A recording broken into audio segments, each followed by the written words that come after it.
Hello, I'm David Chaston with 90 at 9, brought to you by interest.co.nz. This week, get everything you need to know in 90 seconds at 9 o'clock with news investors are heading for the exits today. Markets are in full retreat. Equities worldwide are being hit hard. Bond yields are dropping fast.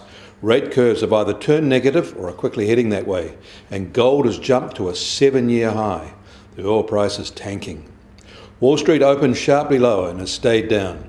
It is 1.2% below where it closed on Friday and has lost almost all its 2020 gains.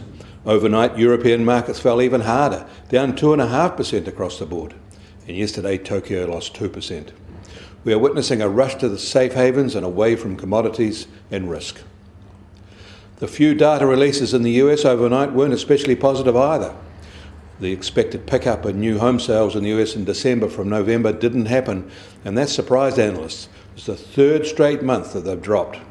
But at least it was well above the data for the same month a year ago, an easy beat because it was so weak back then.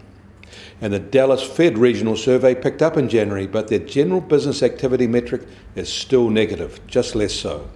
Today's very recent sharp fall in the oil price won't be positive there. All eyes will be on tomorrow's release of American durable goods orders for December. Recall they declined in November, and excluding defence orders, that decline was sharp. And the China coronavirus pool is worldwide, and it won't be helped by new Hong Kong research that suggests that the actual number of local infections is 44,000 and far, far above the official tally. In China, emergency measures for those not directly affected include free travel by a massive rail refund program and mortgage payment deferrals. Some policy limits on medical insurance have been waived for those affected as well.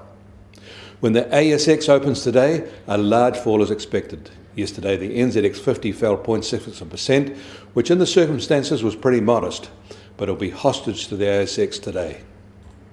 And the global economy was vulnerable before the China virus, and investors will now be very nervous about where to go from here. And we should note that another heat wave is about to hit Australia.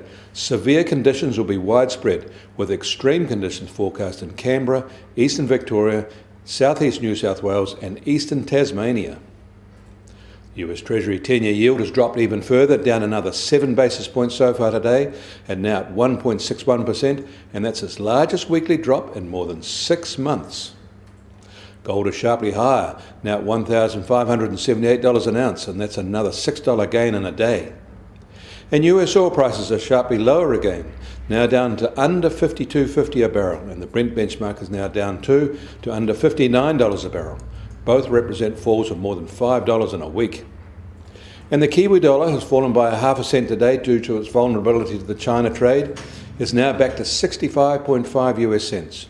On the cross rates, we're higher at 96.9 Australian cents because markets assume Australia has an even higher vulnerability. But against the euro, we're down to 59.4 euro cents. The net of all these shifts leaves the trade-weighted index at just under 71, and that's its lowest in more than a month. And Bitcoin has moved back up this morning from where we left it yesterday, now at $8,792, and that's a daily rise of 3.8%. I'm David Chaston. That was 90 at 9, brought to you by interest.co.nz.